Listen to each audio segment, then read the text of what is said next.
nécessaire. Bon, puisque les organisateurs du colloque, c'est-à-dire Olivier Kella et Claude Klein, au nom et Jean-Louis Alpérin. Et Jean-Louis Alpérin, pardon, parce que c'est pas oui. Non, c'est pas écrit. C'est pas écrit.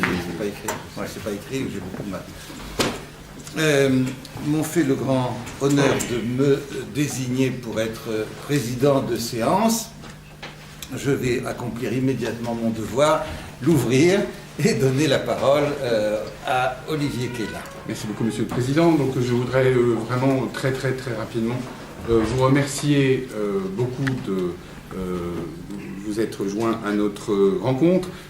Remercier naturellement de manière extrêmement chaleureuse le président Barak, le professeur Kretzmer, d'avoir eu la très grande obligeance de vouloir nous parler de la révolution constitutionnelle israélienne qui représente évidemment un centre d'intérêt particulièrement important pour nous dans le cadre général de la recherche que nous conduisons, sur laquelle je vais faire une petite présentation dans une seconde. Juste le temps auparavant de remercier aussi d'abord Claude Klein pour l'aide qu'il nous a apportée avec beaucoup de gentillesse pour rendre possible cette rencontre et aussi naturellement pour lui donner la possibilité de parler d'une affaire qui lui est évidemment très chère, très au cœur de ses préoccupations constitutionnalistes. Ensuite, je voudrais bien entendu remercier l'Université de Paris 1 et Otto Fersman qui la représente et grâce à qui il nous est possible de nous réunir dans ces lieux à la fois agréables du point de vue du quartier et en même temps d'être au centre évidemment du système universitaire français puisqu'il s'agit de Paris 1. Enfin, je dois donc rappeler que c'est dans le cadre d'un programme général financé par l'Agence nationale de la recherche, l'ANR, qui a versé des fonds au Centre de théorie et analyse du droit de l'Université de Nanterre, dont Michel Tropper est le fondateur, que nous nous réunissons. Et je voudrais juste dire deux mots de la perspective générale dans laquelle s'inscrit cette étude plus particulière du cas israélien aujourd'hui. Il s'agit pendant 3 années, de conduire des recherches dans le monde entier concernant les événements marquants en matière constitutionnelle dans les 20 dernières années, en gros entre 1990 et 2010, c'est-à-dire dans une période où énormément de conversions d'un certain nombre d'États au constitutionnalisme ont été observées, évidemment, tout récemment dans le cas des pays arabes, et puis au début de la décennie des années 90, naturellement l'Europe de l'Est, les pays d'Amérique latine, l'Afrique du Sud, dont il est évidemment impossible de ne pas parler aujourd'hui. Et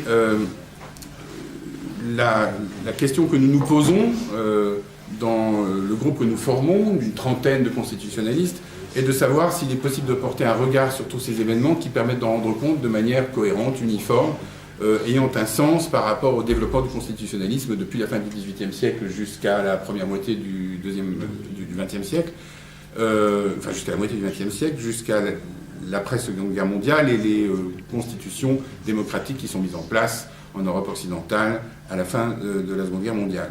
Est-ce qu'il y a une continuité par rapport à ce développement ou est-ce qu'il y a une rupture? Et si oui, de quelle nature et en vertu de quelle logique philosophico-politique?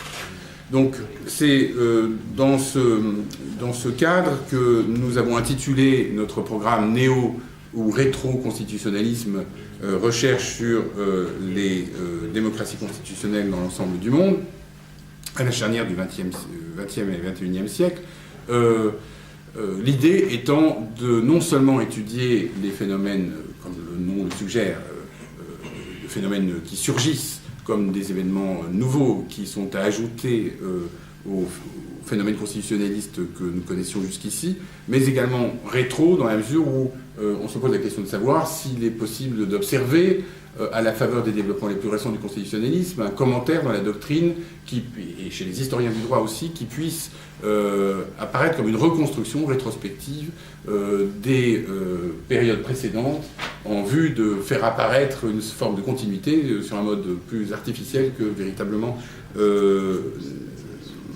objectivement scientifique. C'est en tout cas le sentiment ou la présomption que nous avons, et c'est cette hypothèse que nous cherchons à vérifier dans nos recherches. Bon, voilà, je ne vais pas m'étendre davantage, et je vais donc vous remercier de nouveau très vivement de vous être les uns et les autres joints à cette réunion, et donc je vous rends immédiatement la parole. Merci beaucoup. Merci. Merci beaucoup. Bon, alors je crois que je peux maintenant demander aux orateurs de bien vouloir prendre place près de moi. Would you like to sit here?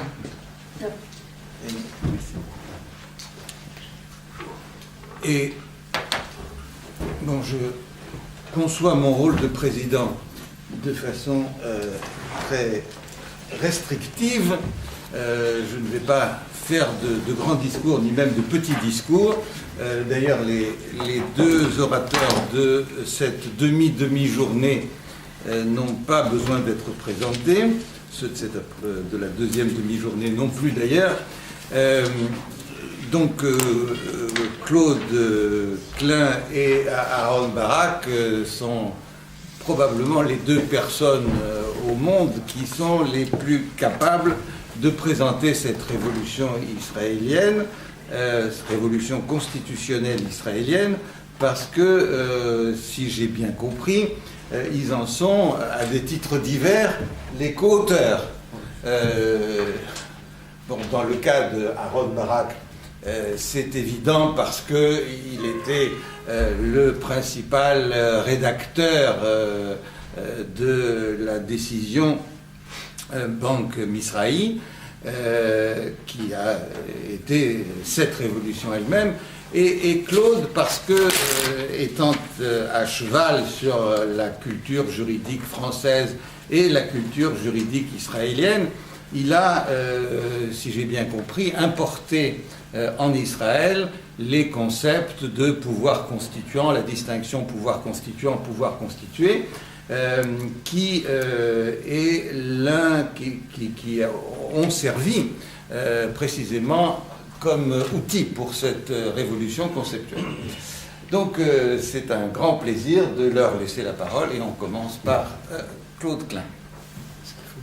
Non, je ne sais même pas s'il est branché. Bien, avant de commencer, je voudrais dire deux mots à mes collègues israéliens qui ne maîtrisent pas le français. Et donc, je vais dire quelques phrases en anglais avec votre permission. Dave and Aaron, I'm sorry, I'm going to talk in French, but it doesn't matter because whatever I'm going to say, you know better than me. And the second reason is that I want definitely to prove that there is at least one language in which I have no accent, and this is French. Okay. Otherwise, I have accent in all other languages, including Hebrew. So I'll talk in French.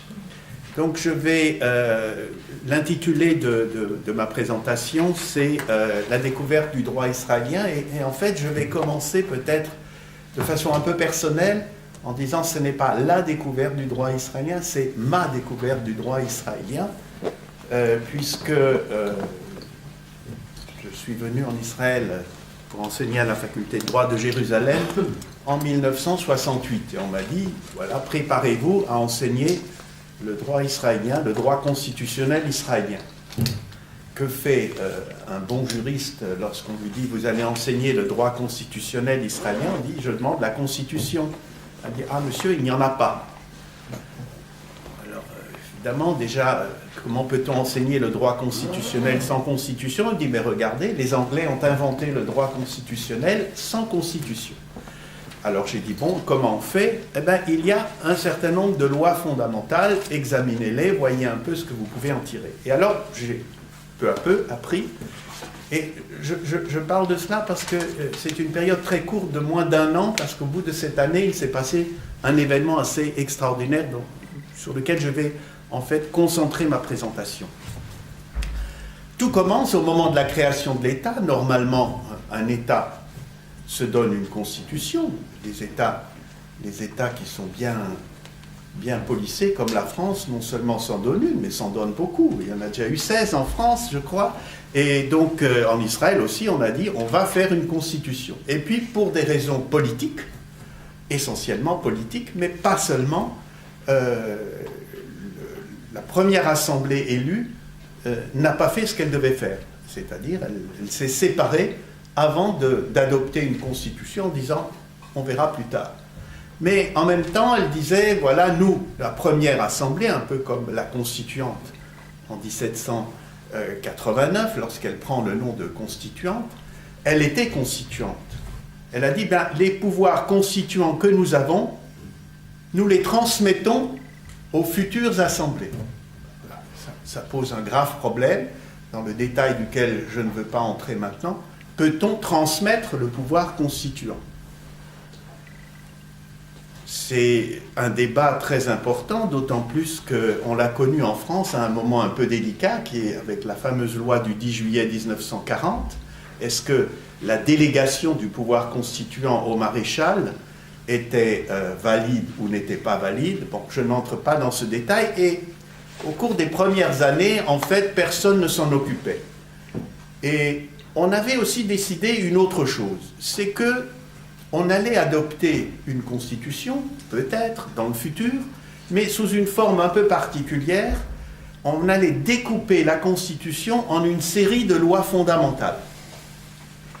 Alors, l'idée de la loi fondamentale, je voudrais dire, à cette époque, il y avait une très grande influence, aussi paradoxale que cela puisse paraître. L'une des influences les plus importantes à l'époque, c'est-à-dire en 49, 50, 51, c'est l'influence allemande.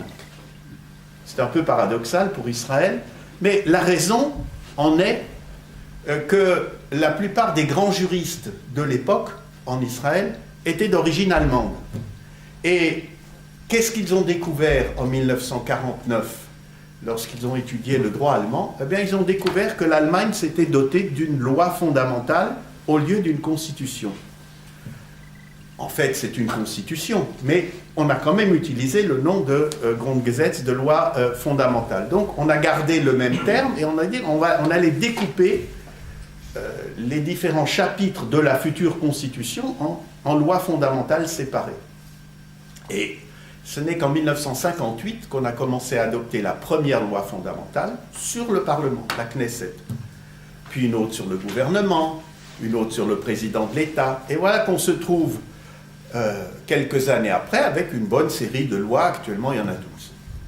Mais la question qui se pose, que le juriste va poser, quelle est la nature juridique de ces lois fondamentales? Ont-elles une valeur juridique supérieure à celle de la loi ordinaire? Alors nous avons deux critères, comme juriste, pour le déterminer. On a d'abord un critère formel. Est-ce que le fait de s'appeler loi fondamentale, et je sous-entends dérivant ou adopté par un pouvoir constituant, suffit à lui donner une valeur supérieure?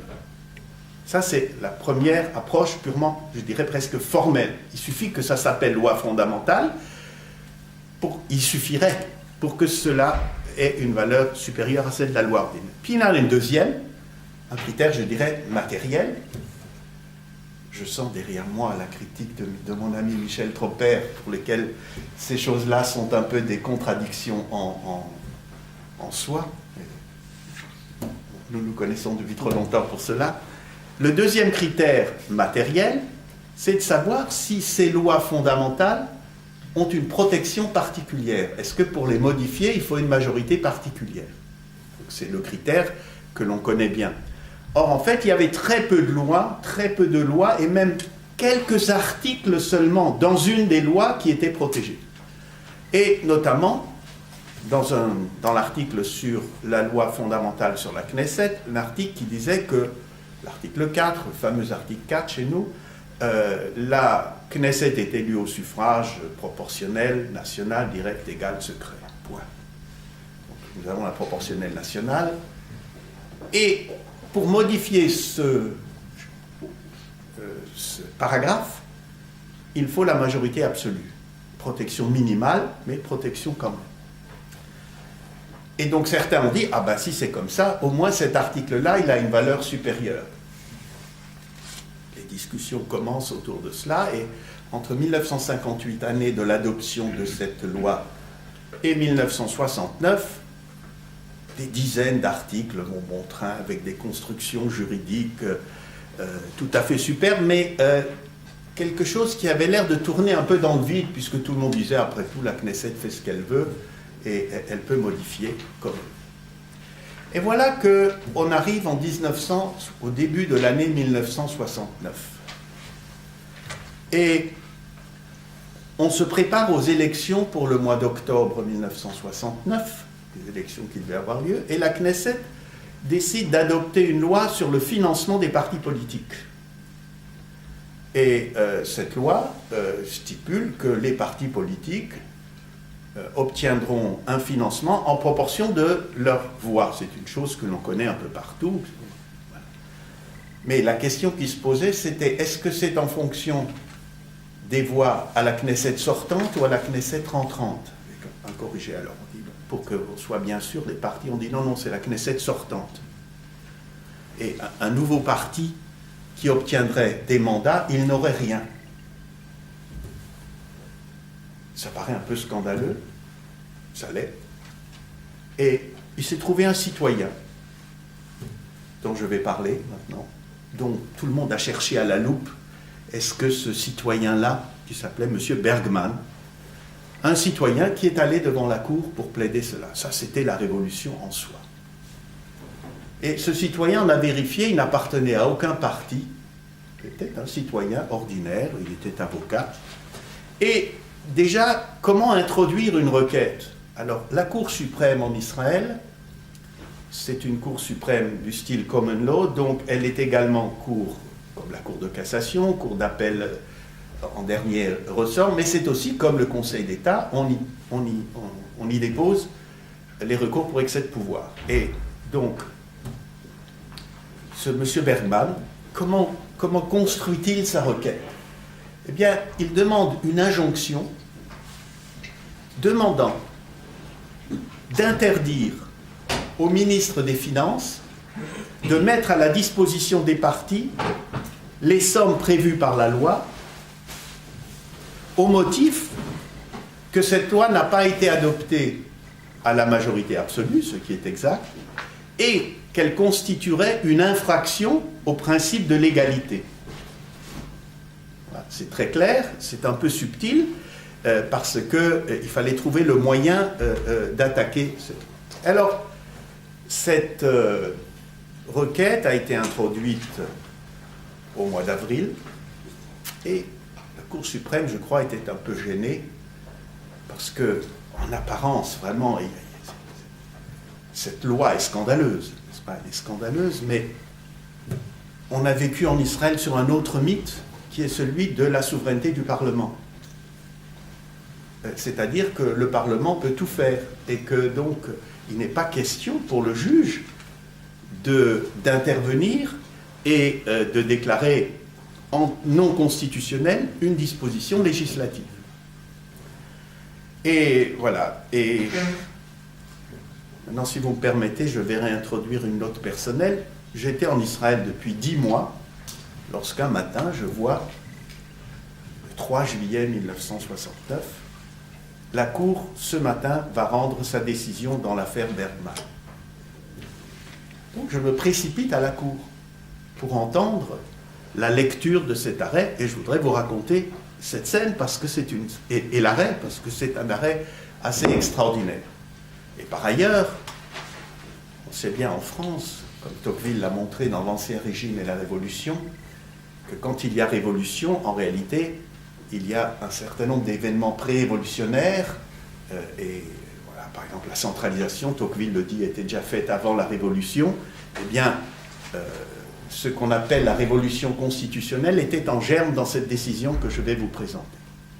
Donc j'arrive le 3 juillet 1969. Alors, je vous raconte la scène parce que d'abord il faisait très chaud, il fait toujours très très chaud, mais ce n'est pas qu'il faisait tellement chaud. Aujourd'hui, la Cour suprême d'Israël a un véritable palais à sa disposition, avec l'air climatisé et tout ça, mais à l'époque, Elle était dans un bâtiment assez vraiment vétuste, sans air conditionné, avec un poulailler derrière le bâtiment. On entendait un coq parce que c'était le poulailler d'un couvent et donc on ne pouvait pas le déloger. Et il faisait vraiment extrêmement chaud. Et voilà qu'arrive le juge qui rend la décision. Alors les formations sont des formations de 3, 5, 7, 9 jusqu'à 13, toujours des formations en chiffres impairs.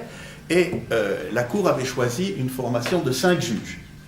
Mais cette décision, Bergman, est rendue à l'unanimité et la décision est lue par le juge Landau. Alors, le juge Landau, il faut que je vous le présente, c'était un très grand monsieur, un très grand juge, très très grand juge, qui avait en lui, du point de vue de ses caractéristiques intellectuelles, 2 qualités opposées. D'une part, il était allemand. Et il était tellement allemand pour ceux d'entre vous qui connaissaient le livre de Hannah Arendt sur Eichmann à Jérusalem. Donc Landau, c'est lui qui a présidé le tribunal qui a condamné Eichmann à mort.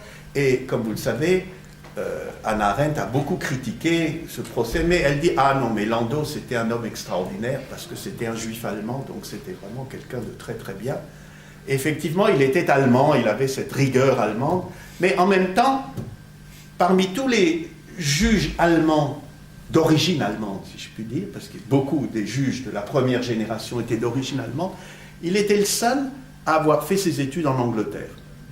C'est-à-dire, il était né en 1912, et vers 1930-31, il avait fait son droit en Angleterre. Et donc, il avait aussi bien cette formation allemande que la formation anglaise, notamment sur le problème de, et je vais essayer de le montrer maintenant, sur le problème de la souveraineté parlementaire.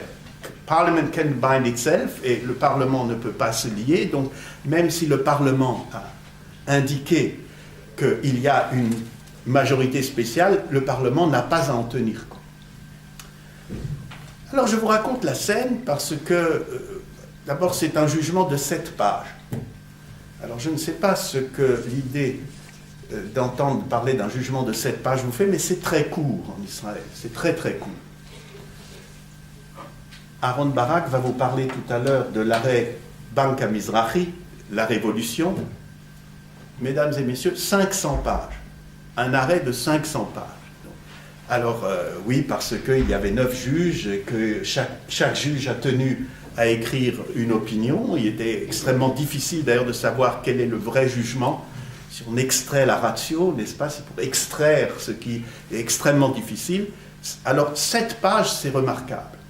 Parce que nos étudiants en Israël pleurent quand on leur fait lire des arrêts. Ça veut dire, si on vous dit « lisez l'arrêt un tel », ça veut dire 300 pages, 250 pages, n'est-ce pas?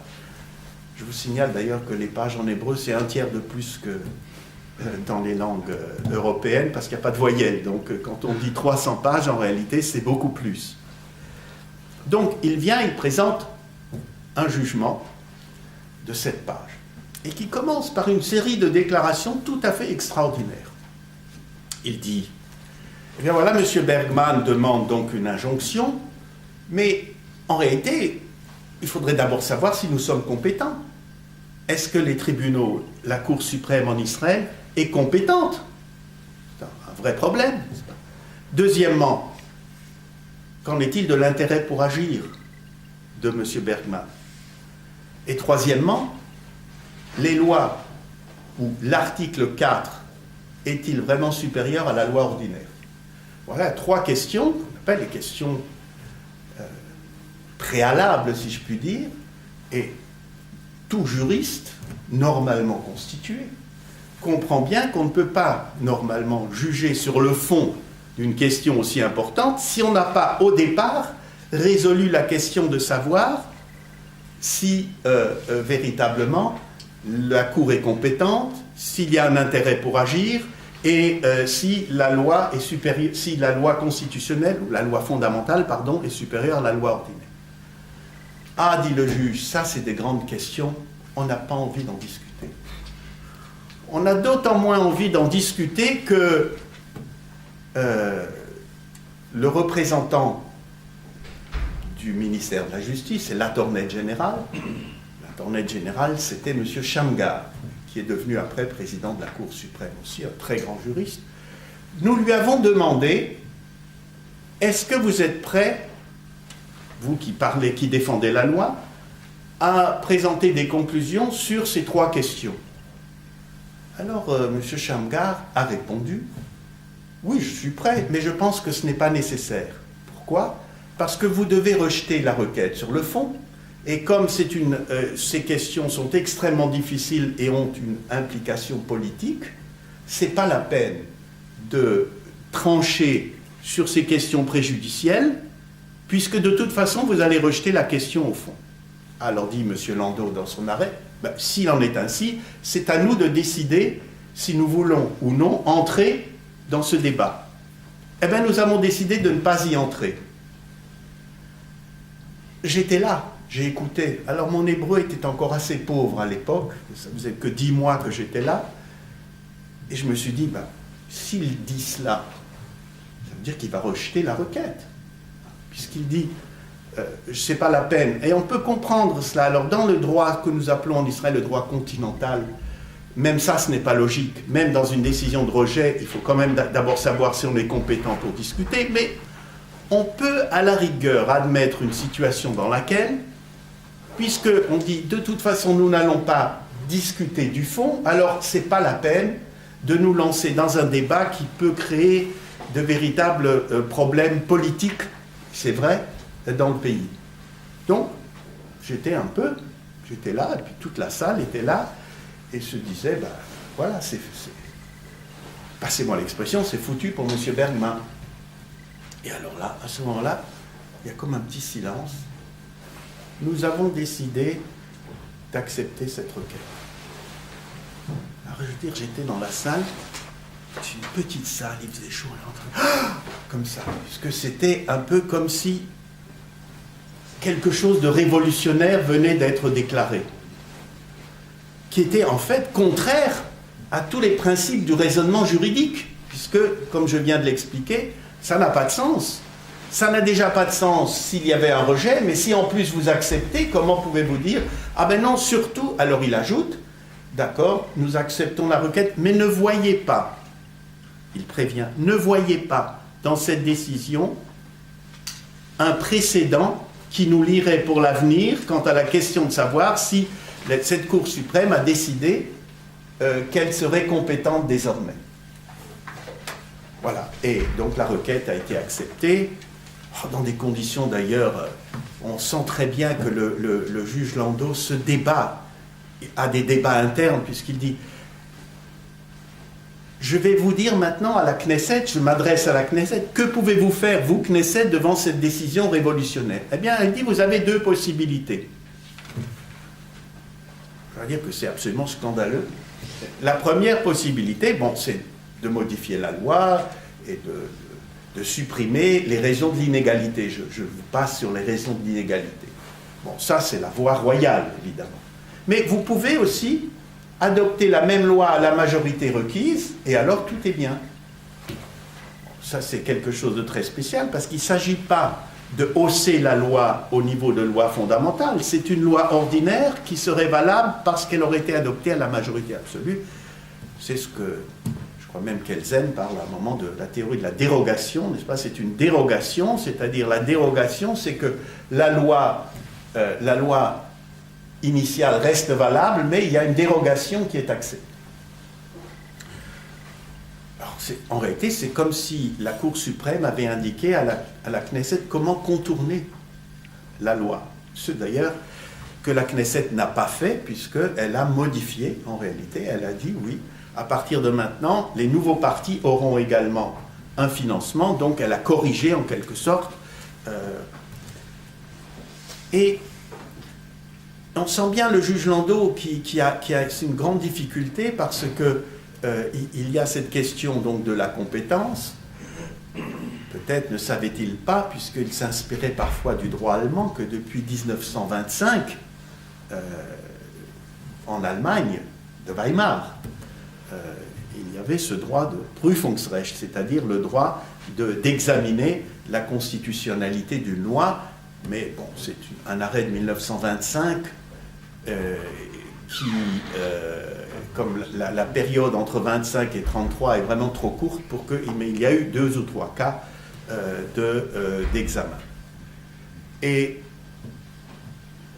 entre 1969, donc année de l'adoption de cette loi, et 1992, année de la législation constitutionnelle qui a permis la Révolution, il y a eu un certain nombre de cas, 3 ou 4, dans lesquels il a été jugé de la même manière.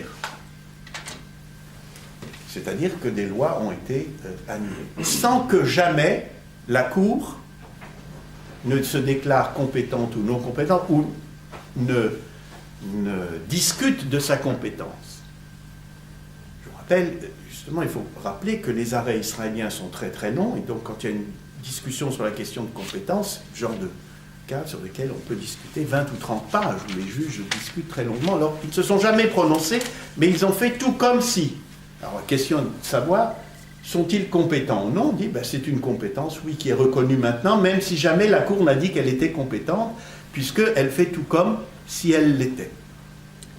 Et puis, peu à peu, donc, s'est installée cette chose, et je dois vous raconter, là, je crois que c'est un peu amusant, le juge Landau, à partir des années 90, et surtout après la révolution constitutionnelle, dont Aaron Barak va vous parler, était absolument horrifié par la tournure qu'avaient prise les choses.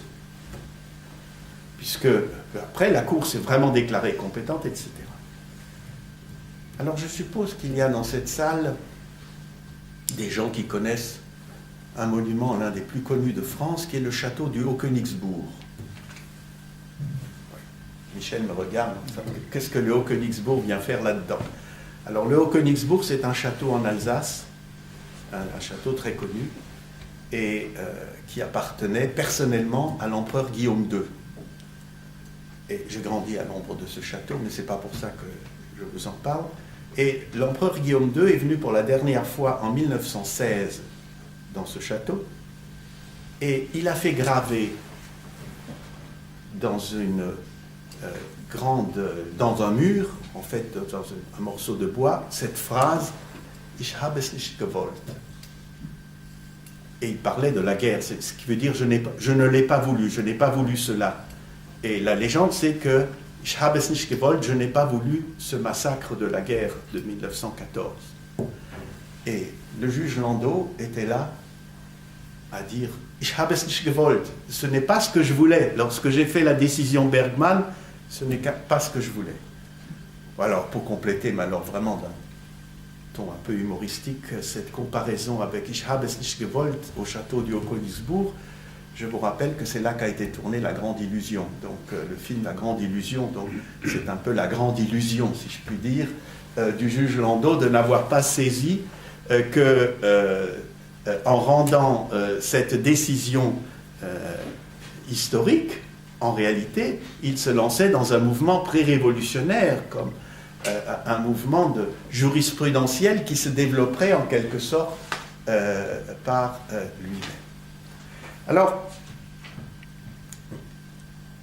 je voudrais expliquer rapidement quelles sont les théories en présence. Ça fournira, alors je crois, après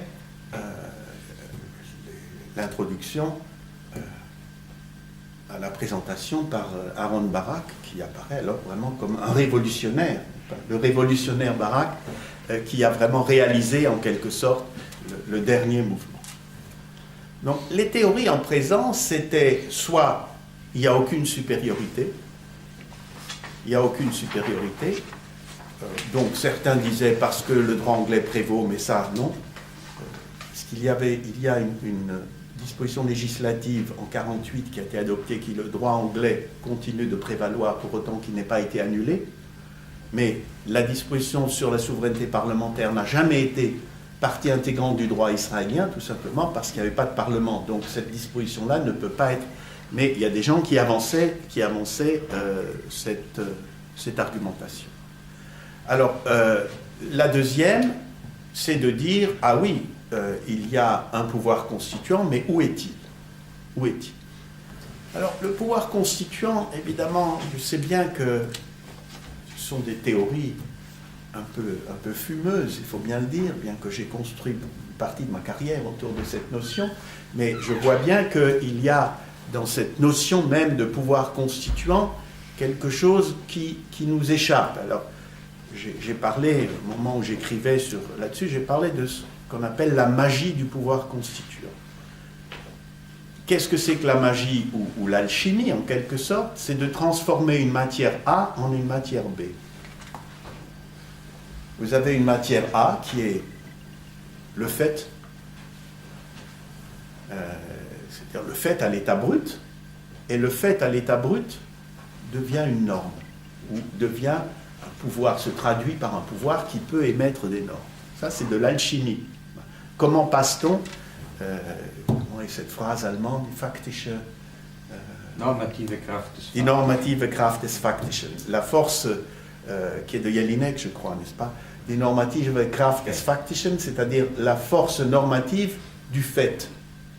Donc il y a cette alchimie que personne ne peut expliquer. Et les positivistes n'aiment pas beaucoup en traiter. La plupart des positivistes disent « Ah non », du type positiviste étroit, mettons Burdeau par exemple, c'est-à-dire au sens étroit du terme, en disant « Oh ben non, avant la Constitution, il n'y a rien, et on commence avec la Constitution. » On dit « Oui, mais il y a longtemps que, en tout cas depuis Pasteur, que l'on ne croit plus à la génération spontanée. Donc, il y avait la génération spontanée, c'est tout d'un coup, il y a une constitution, et avant la constitution. Comme dit Sieyès, je l'ai mis en exergue de mon livre, une constitution suppose un pouvoir constituant, c'est-à-dire avant la constitution. Il faut bien qu'il y ait quelque chose, quelqu'un a adopté cette constitution. Je résume, hein.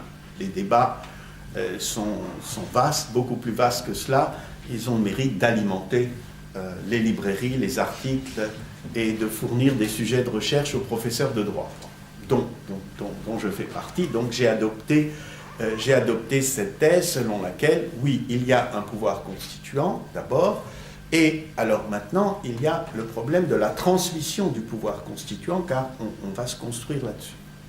Peut-on transmettre le pouvoir constituant? J'ai signalé tout à l'heure le problème de la loi du 10 juillet 1940. Alors, une des grandes différences avec la loi du 10 juillet 40, c'est que, visiblement, transmettre le pouvoir constituant au maréchal, ce n'est pas une mesure qu'on pourrait considérer comme très démocratique.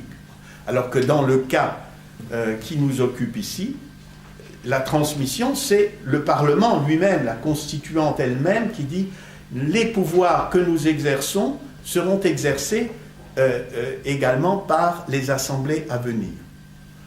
Et d'autant plus que, on pourrait dire, alors, mais est-ce que ça veut dire que c'est à l'infini? Alors, une sous-théorie avait développé l'idée que, à chaque fois qu'une loi fondamentale était adoptée, le pouvoir constituant par rapport à cette loi fondamentale et à cette disposition disparaissait, qu'il restait alors chaque fois que les domaines pour lesquels ça n'avait pas été utilisé. En gros, c'était la théorie à laquelle je me suis rattaché. Alors pendant très longtemps, théorie du pouvoir constituant, la transmission du pouvoir constituant était quand même regardée un peu, je dirais un peu snobée, en quelque sorte, et comme Michel a rappelé tout à l'heure, je n'ai pas été le seul à parler de la théorie du pouvoir constituant, il y en a eu d'autres, mais on a l'idée, oui, il vient de France, puisque j'arrivais de France, et veut nous amener un peu ces théories un peu fumeuses, tout ça, c'est pas très sérieux pour nous, mais enfin, bon, on n'a qu'à le laisser faire, et bon.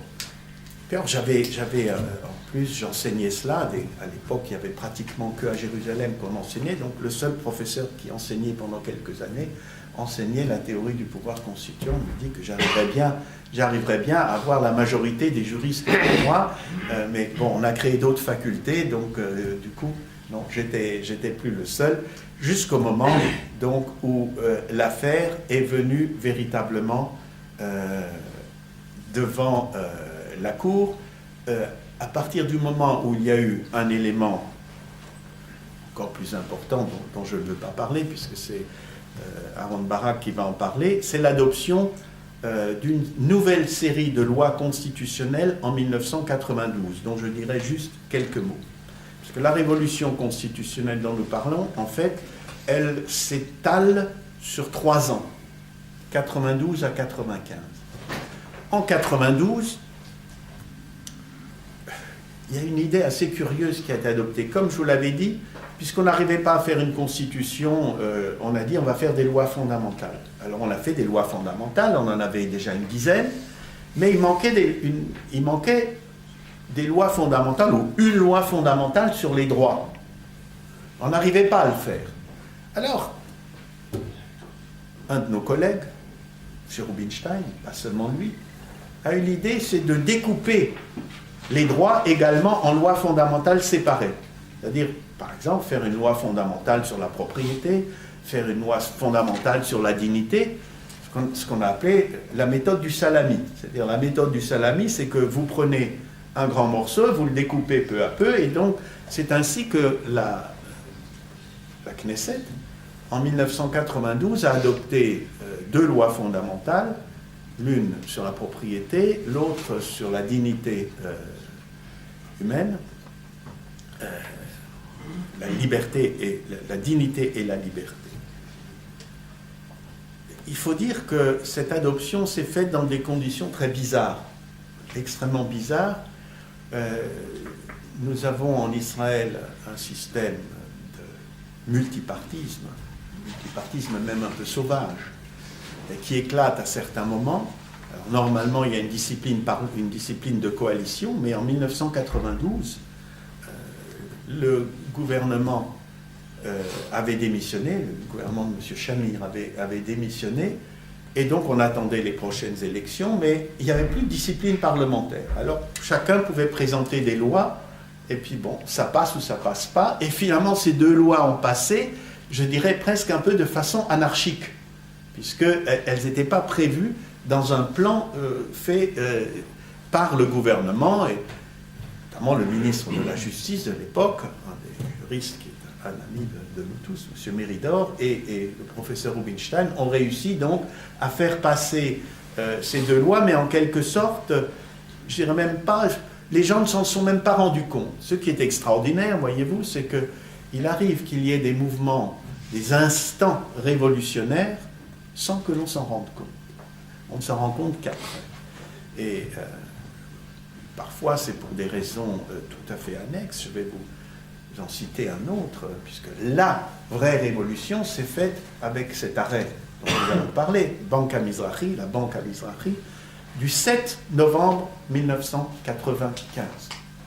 Alors, je ne parle pas de l'arrêt, mais simplement vous dire ceci. Cet arrêt, 500 pages, M. Barak, qui était déjà président, tout récent président de la Cour suprême à l'époque, l'a rédigé, et c'est une révolution. Et on s'attendait à ce que cela provoque des réactions très violentes, notamment des partis qui sont hostiles à cela, notamment les partis religieux. Et donc, quelques jours avant, alors que l'arrêt est déjà rédigé,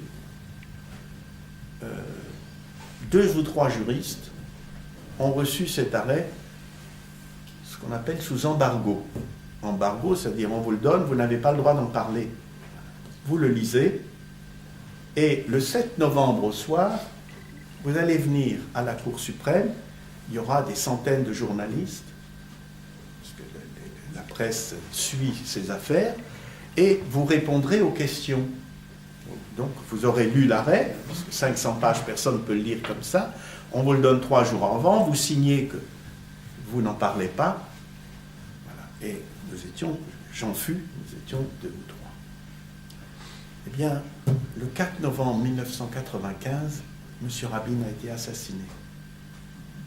Et le 7 novembre, personne ne s'occupait de cette affaire. Et lorsque nous sommes arrivés, parce que nous sommes arrivés le 7 novembre 1995, il y avait bien 1 ou 2 journalistes, mais qui en réalité, personne ne s'intéressait à cette affaire, et cette révolution constitutionnelle, dans l'instant, elle est passée inaperçue.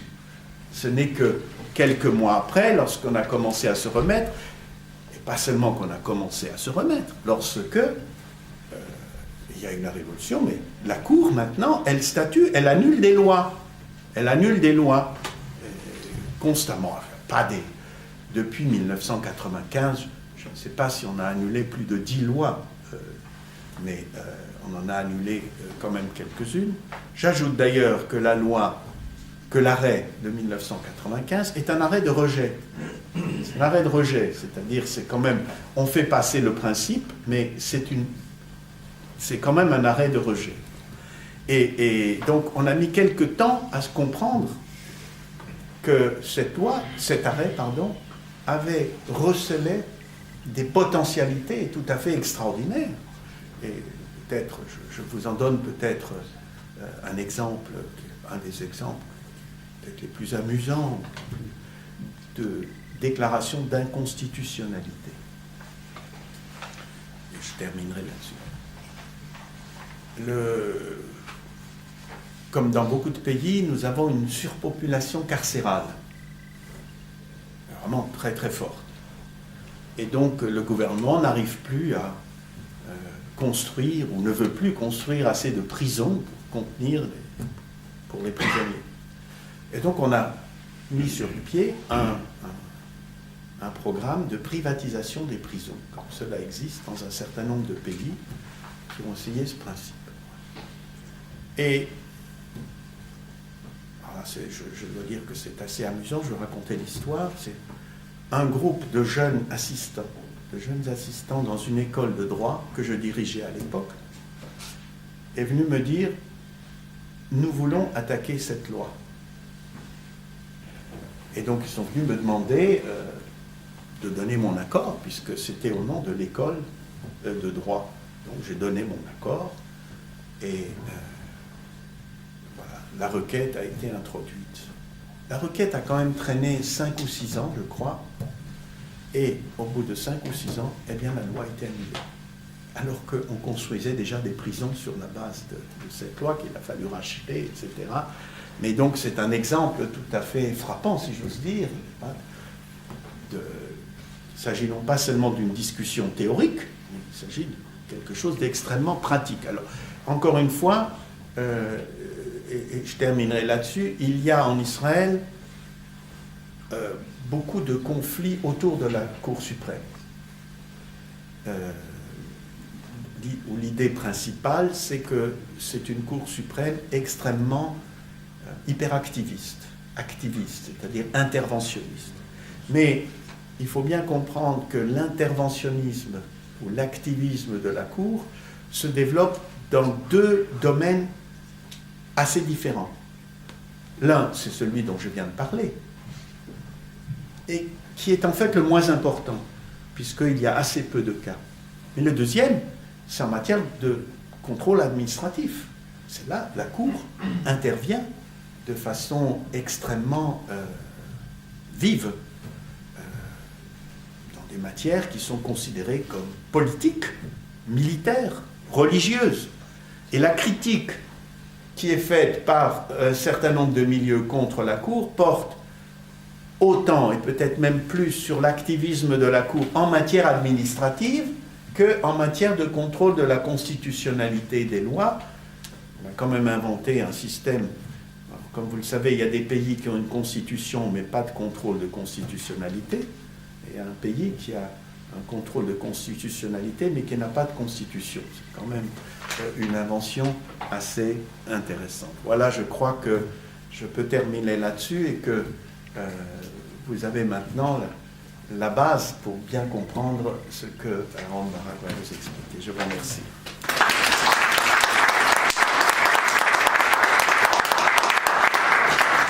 Bien, merci beaucoup. Nous avons 5 minutes d'avance sur l'horaire, ce qui est vraiment rarissime.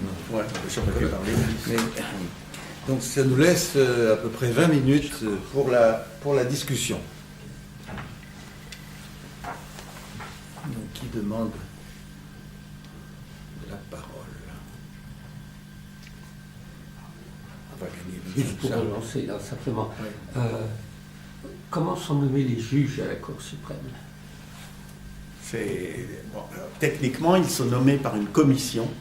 Il y a une commission qui comprend 9 membres, qui sont le président de la Cour suprême plus 2 autres juges, 2 représentants du barreau, 2 représentants du Parlement et barreau, Parlement, 2 membres du gouvernement. Ça fait 9. Et donc, alors simplement, il y a, à cause de l'interventionnisme de la Cour, le débat s'est déplacé maintenant de la critique à la méthode de nomination. Alors on n'a pas vraiment touché au mode de nomination, mais une des dernières modifications fait que maintenant, pour nommer un juge à la Cour suprême, je crois il faut au moins 7 voix sur les 9. En réalité, ça donne une minorité de blocage à quelques milieux, et quand les juges sont nommés jusqu'à l'âge de 70 ans, donc à l'âge de 70 ans, ils doivent prendre leur retraite, donc à chaque fois qu'il faut nommer un juge, c'est une véritable bataille politique qui s'engage, et on a vu à un moment 3 sièges rester vacants pendant plus de 2 ans. C'était aussi un moyen de faire pression sur la Cour, en disant, puisque vous êtes comme vous êtes, on ne va pas nommer de juge, et vous allez accomplir le travail. Je vous signale que la Cour suprême d'Israël examine combien? 12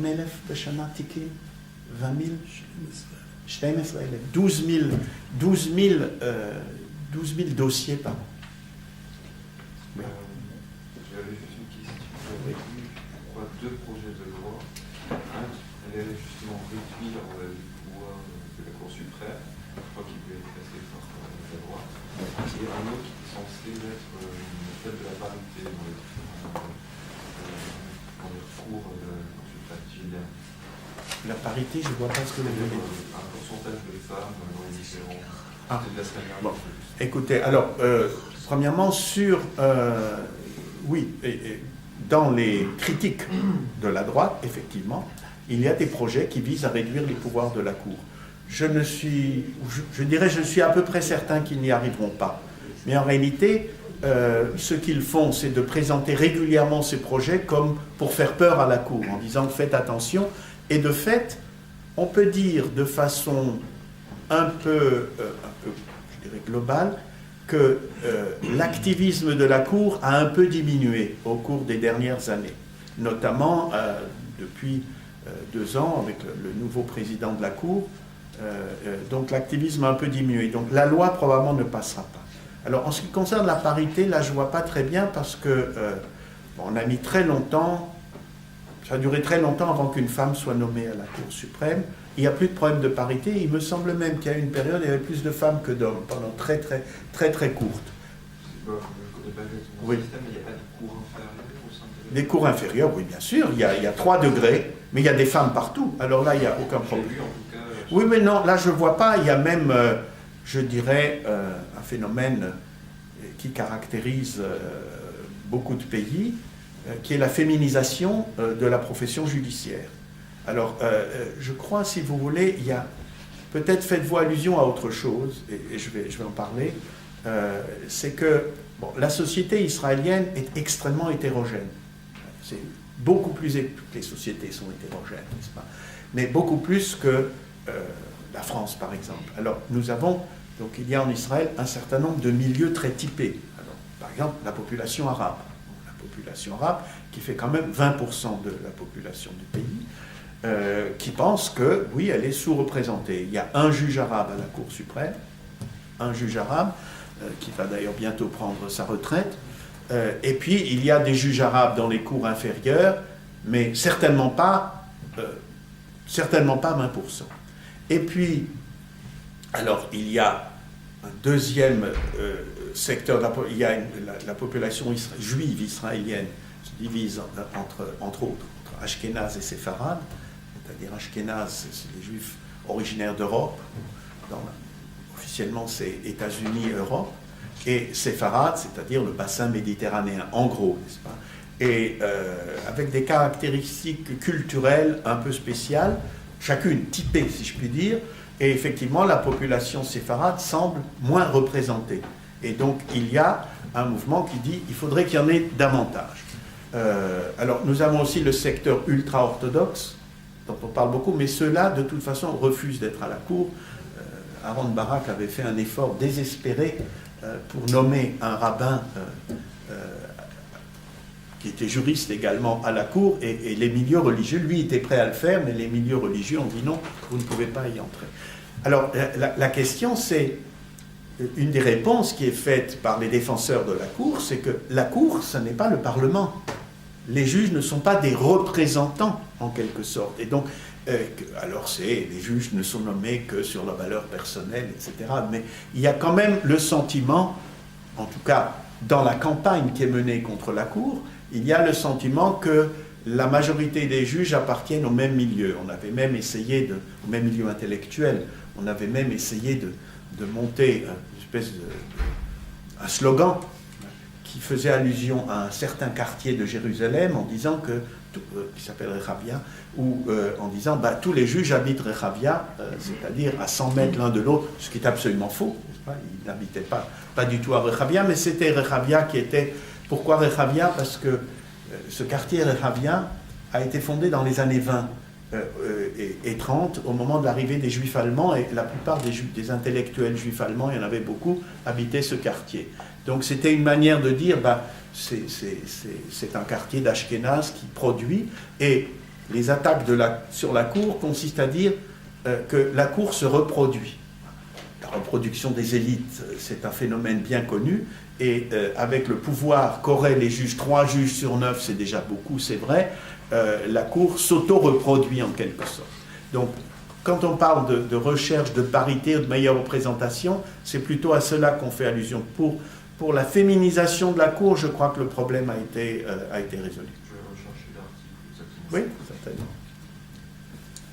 Quel est le statut précis de la Cour? C'est-à-dire la nature de la loi qui l'institue? Il y a une loi fondamentale également. Loi fondamentale. Oui. C'est au départ, c'était une loi ordinaire, et donc une des lois fondamentales s'appelle la loi fondamentale sur le pouvoir judiciaire, sur les cours plus exactement, et donc elle est défendue. Mais encore qu'il ne faille pas une majorité absolue, elle n'est pas protégée.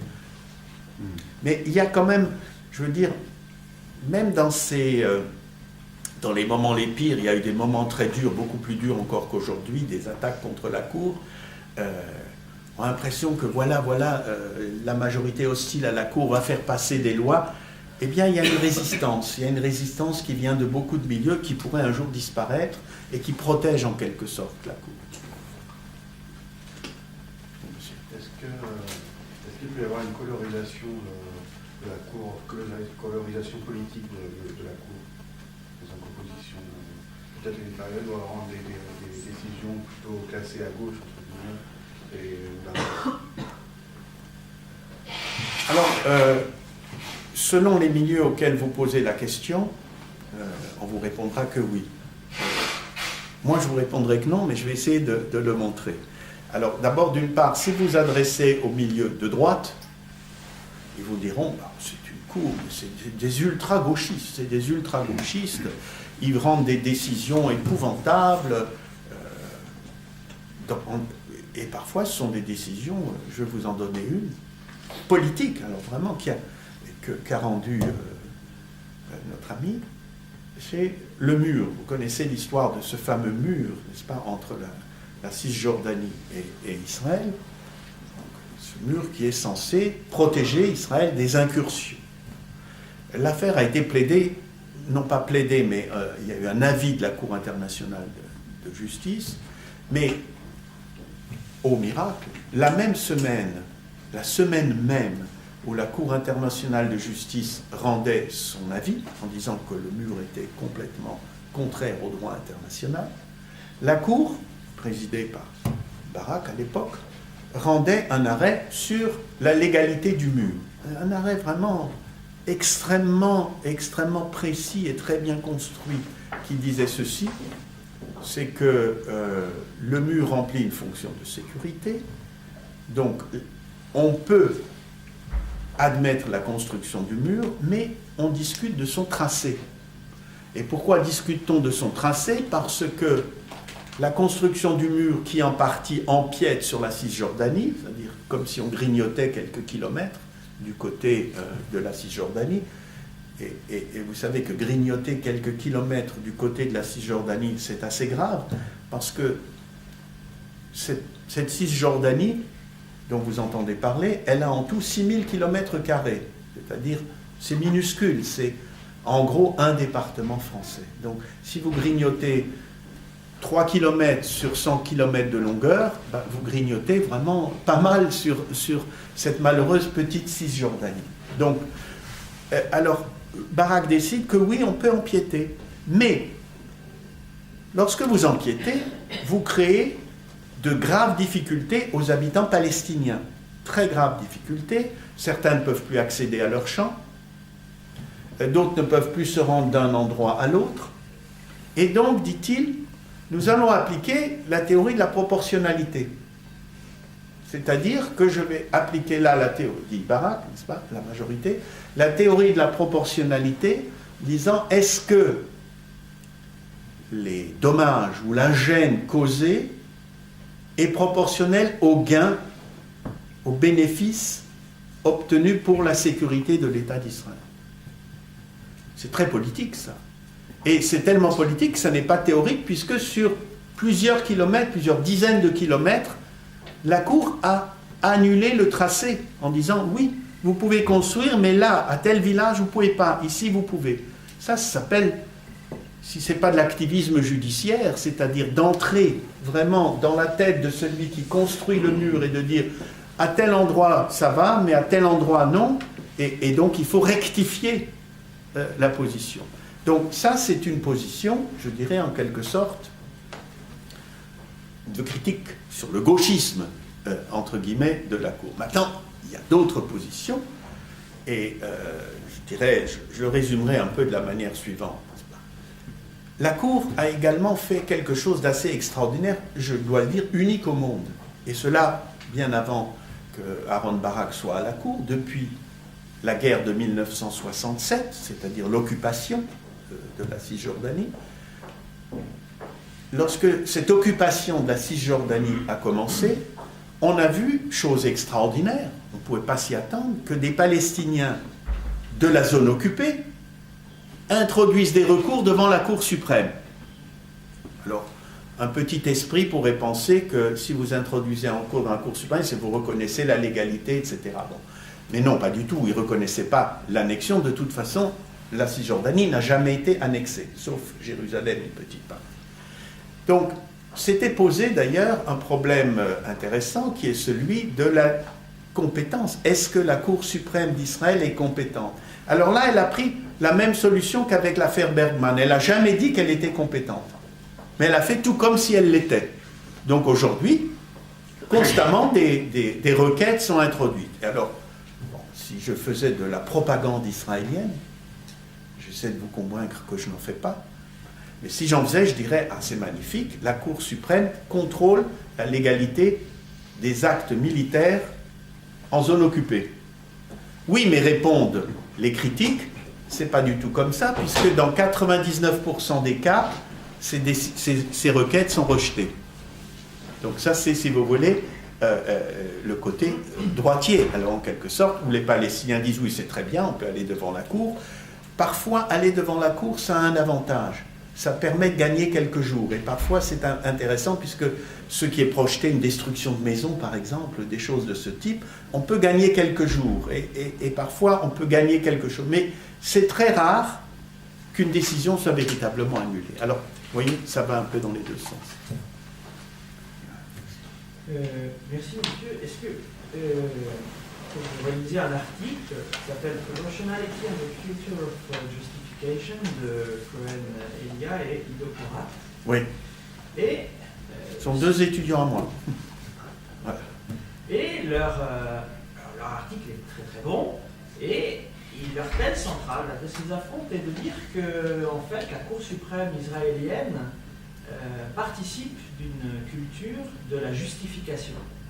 Alors, en fait, en écoutant votre conférence, leur article m'est remis en tête parce que justement, précisément, votre argument me semble être placé dans ce que appelle donc cette culture de la justification entourée par ces diverses tensions.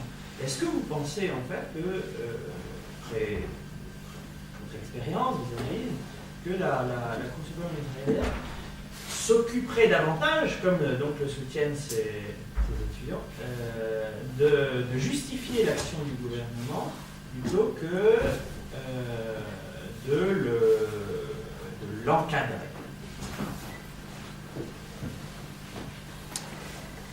Je crois qu'il faut faire une distinction entre ce que les uns et les autres nous voudrions que soit le droit ou la situation politique et les possibilités d'une cour.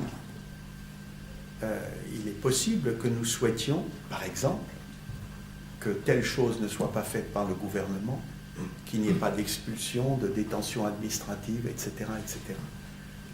Mais la Cour n'est pas un instrument politique qui peut agir à la place donc, des politiques. C'est extrêmement dangereux pour la Cour, et je crois même, dans un certain sens, que la Cour est allée presque trop loin déjà dans son intervention. On peut le regretter, parce qu'il y a un résultat que nous voudrions, je sais pas. Mais demander à la Cour de faire cela, c'est trop lui demander. Et c'est la mettre en danger, et en fait, elle s'est mise en danger. Si la Cour intervient comme un acteur politique, elle sera critiquée comme un acteur politique, et elle perdra son aura, si je puis dire, et elle sera critiquée donc violemment, comme on peut l'être dans une situation politique. Alors oui, ce n'est pas de la justification, c'est simplement le fait qu'on ne peut pas demander à la Cour de faire davantage. Je crois qu'elle est déjà allée extrêmement loin. Alors, Cohen-Elia et Porat ont raison, mais c'est simplement une constatation de fait. Il y a un certain nombre de décisions politiques qui sont prises que, dans leur fort intérieur, sans que je sache, je ne vais pas poser la question, les juges peuvent rejeter, trouver scandaleuse, etc., mais il ne leur est pas possible, dans le cadre de leur fonction judiciaire, d'intervenir. Voilà ce que je peux dire à ce point. Je pense que le principe du rule of law a été beaucoup invoqué à la fois pour défendre les compétences de la Cour et dans des décisions. Ah oui, mais tout est rule of law. On est dans un système de droit anglais, donc en gros, donc on est là avec ce drapeau. Tout ce qui se fait in the name of the rule of law, oui, certainement. Oui, en fait, je m'interrogeais sur la surprise a posteriori du juge Landau de voir ce qui était devenu sa décision Bergman. Oui. Parce que, alors peut-être ai-je mal compris les motivations, mais il me semble y avoir perçu deux contradictions. La première, c'est celle de juger sans se déclarer compétent, si je comprends bien, c'est-à-dire sans traiter la question de la compétence, on juge malgré tout.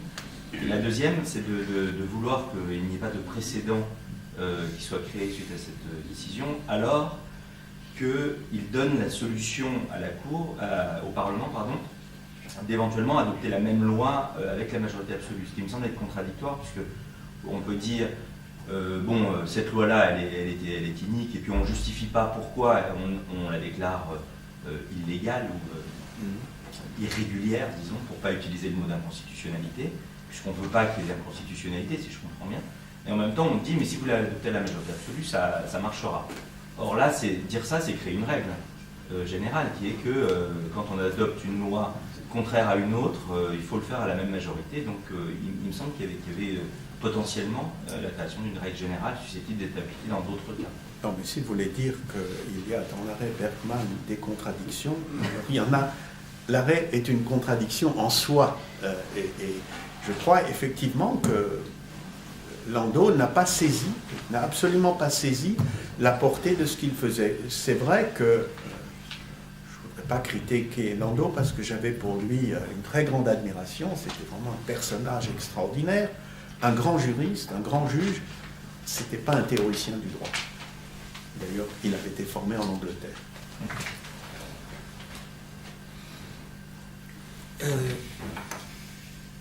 Bon, je crois qu'il reste 1 minute encore pour Une question rapide, alors certains, dont moi, seront frustrés, mais on aura peut-être l'occasion tout à l'heure. Donc, je donne immédiatement la parole au juge Barak. You have the floor. Yes. Well, thank you for inviting me. I don't have Claude's privilege to talk in his native language, but my English is better than my French. I apologize. Of course, on the one hand, it was quite natural to invite me to talk on it because I was, as a judge, involved in it very much. On the other hand, I don't have the objectivity which is needed for a true analysis of what happened. So I don't claim any objectivity in that, and what I'll be telling you is how I have seen it then and how I still see it, but only from the point of view of a judge who wrote the thing, who was the revolutionary, as Claude said, and not as a law professor, which I was before and I'm now too. Judges solve problems. Law professors make problems from the solutions. So I will now tell you how I try to solve the problem, and you will make the problem, or Dave will make a problem from my solution. So you heard about the history of our constitutional history, from the Declaration of Independence via the decision to have a constitution, but a series of basic laws, and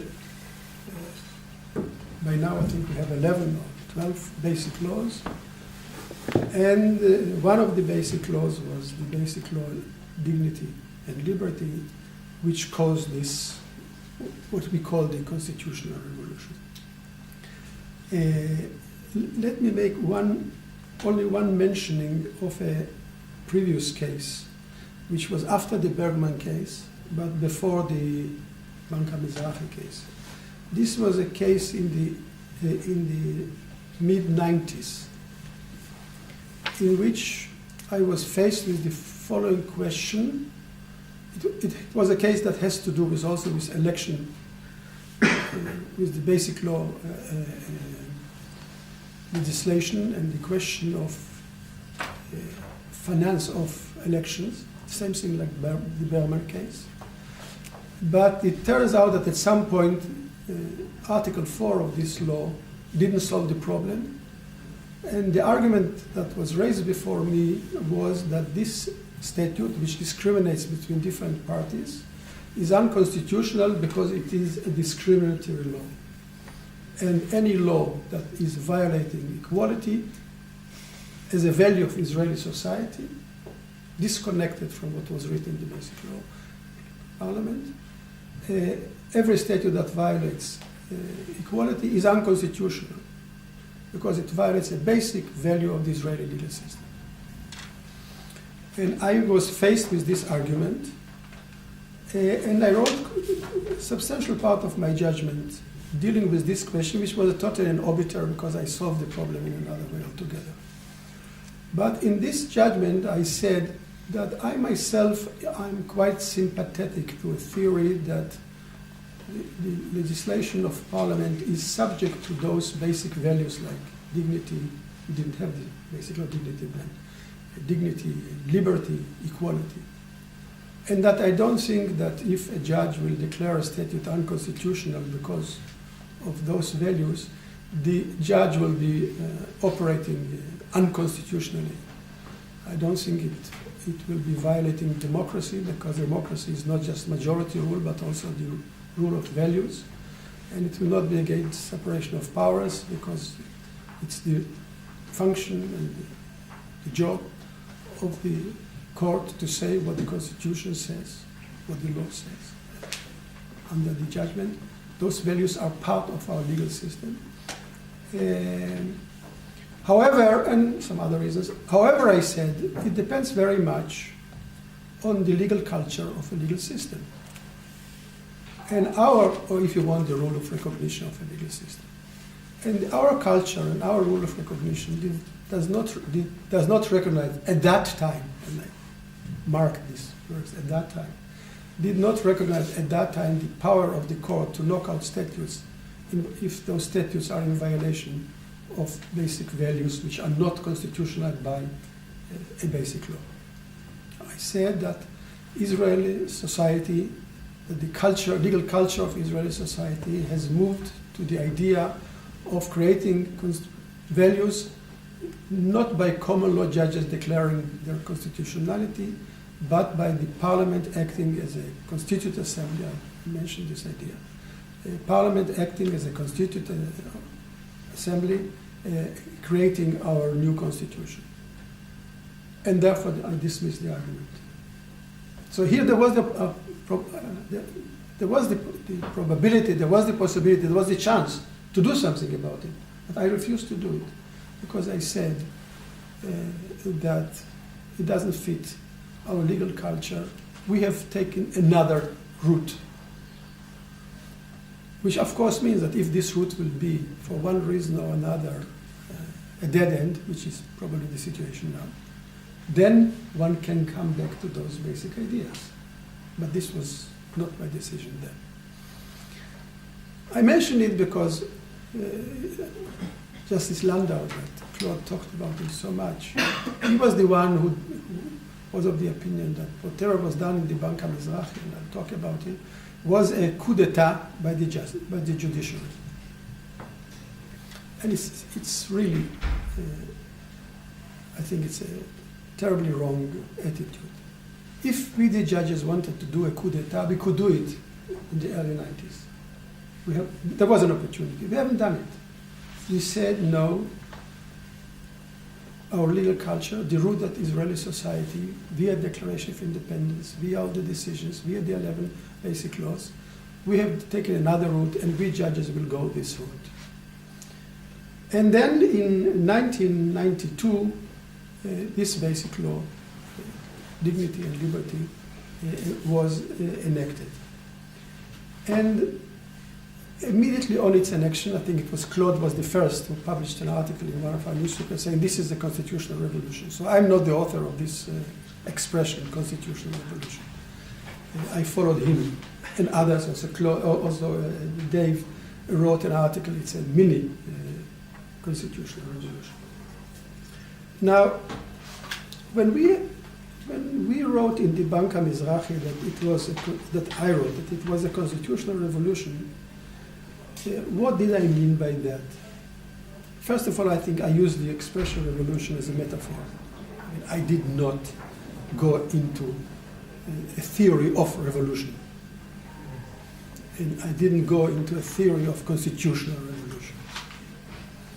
So I could, and I was criticized tremendously, and I'm criticized until now, by using in the judgment this expression, revolution. Judges are not revolutionaries, etc. And the truth is, I don't insist on using the word revolution. In different writings of mine, ex cathedra, I said, okay, major change, not revolution, major change. So are you happy with this expression? When I said constitutional revolution, what I meant and what I mean now is two things. First of all, that before the basic law, dignity and liberty, the idea of the Israeli Supreme Court was that all the basic laws are regular statutes. They will become of constitutional force only at a later stage, when the process will be finished and when all the basic laws will be constituted or enacted, then they will be constituted. And what we said in the Bank HaMizrahi case is, no. They are, or this basic law is already part of our constitution. It is already not a regular statute. It is already above a regular statute. This is a major change. A major change in overruling basically a line of cases of the Israeli Supreme Court itself. It is also the first judgment in which openly it was said by the court, what Berman refused to say, that there is judicial review of constitutionality. Because we did not have, until then, judicial review of constitutionality. Since then, a judgment of a statute of our parliament, which limits rights which are provided in, or other provisions which are provided in the basic laws, and does not fulfill the requirements, like proportionality, is unconstitutional, and the court can declare its unconstitutionality, and does it. And does it. In a line of cases, not many, but in a line of cases, we have done it. So this is a major change. Basically from a Westminster model of English constitutional law, in which Parliament is sovereign and therefore can do whatever one wants, we were moving into a system, into a constitutional democracy, into a system in which there is a limitation on the sovereignty of Parliament, into which Parliament itself is subject to a higher law, which is the Constitution. And of course, secondly, and this was my main object, as far as human rights are concerned, before it, human rights in Israel were developed basically by our common law. We are a common law country, and so human rights were developed by our common law. And a statute could knock out the common law, because the statute was considered to be above, in the hierarchy of norms, to be above the common law. But as judges, we said, and some system, other judges in common law countries do, yes, but we don't construe a statute in such a way that it will affect human rights unless the statute says so expressly, or a very strong implication, clearly. And we have a whole jurisdiction, a line of cases when the statute says so, and therefore the human rights are affected, and when the statute doesn't say so, and therefore